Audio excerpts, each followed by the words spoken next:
Allergy किन कारणों से होता है, आज इसे अच्छे से आसान शब्दों में समझेंगे। पहले समझते हैं कि एलर्जी होता क्या है। What is allergy? Allergy is a condition in which immune system react abnormally with allergy. Allergy एक ऐसी अवस्था होती है जिसमें हमारा प्रतिरोधक तंत्र अनियमित रूप से एलर्जी करने वाले तत्वों से लड़ता है।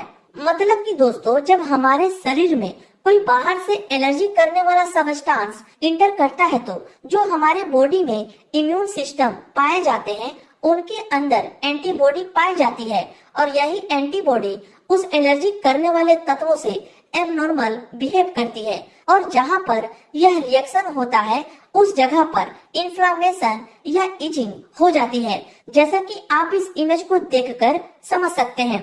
और भी कई तरह की सिम्टम देखने को मिलती है जिसे हम एलर्जी के नाम से जानते हैं। और आपको ये भी बता दूं कि हमारे शरीर की सभी सेल में नेचुरली पाए जाने वाला एक केमिकल है जिसका नाम है हिस्टामिन। यही हिस्टामिन इम्यून सिस्टम को डायरेक्ट ट्रिगर करता है और सूजन, रेसेज और आंखों में पानी आना जैसे लक्षण पैदा करता है। इन्हीं एलर्जी को ठीक करने के लिए जो दवा यूज में लाई जाती है उसे एंटी एलर्जी या एंटी हिस्टामिन कहते हैं।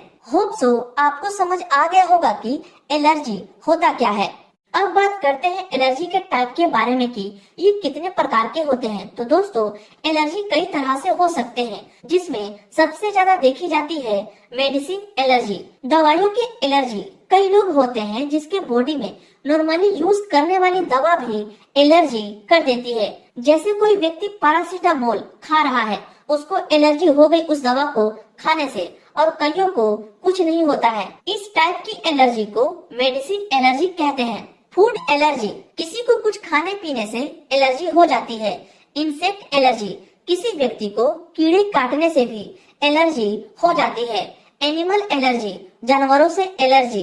डस्ट एलर्जी, पोल्यूशन एलर्जी, ये सब के कारणों से एलर्जी जैसी समस्या आपको देखने को मिलती है। अब आप इसका स्क्रीनशॉट ले लीजिए। अब बात करते हैं दोस्तों कि एलर्जी हो जाने पर हमें क्या क्या साइन और सिम्टम देखने को मिलते हैं। तो सबसे पहला स्किन रैशेज, त्वचा लाल होना आपको देखने को मिलते हैं, जैसा कि आप इस इमेज को देखकर समझ सकते हैं। पिंपल्स यानी कि फुंसिया हो जाना। स्वेलिंग इन लिप्स, होठों पर सूजन इस तरह की देखने को मिल सकती है। बॉडी स्वेलिंग, ब्रीथिंग प्रॉब्लम, सांस लेने में दिक्कत होने लगती है।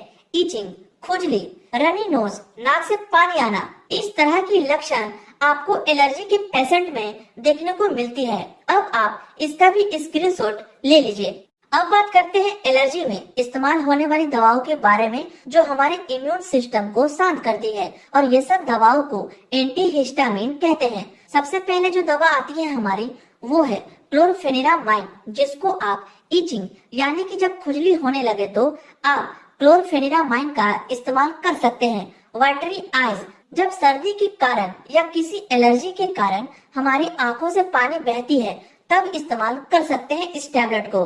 और कॉमन कोल्ड, साधारण जुकाम में भी आप इस टैबलेट को यूज कर सकते हैं। इसकी डोज की बात करें तो आप 2 ग्राम की टैबलेट को दिन में 2 बार ले सकते हैं और 4 ग्राम की टैबलेट को दिन में 1 बार आप ले सकते हैं। अगर मेरा सजेशन माने तो आप 4 ग्राम की टैबलेट दिन में 1 बार ले सकते हैं। और हाँ दोस्तों, ये ध्यान रहे कि पूरे दिन में पेशेंट को 4 ग्राम से ज्यादा डोज नहीं दे सकते, बाकी मरीज के कंडीशन पर डिपेंड करता है। अब आप इसका स्क्रीनशॉट ले लीजिए।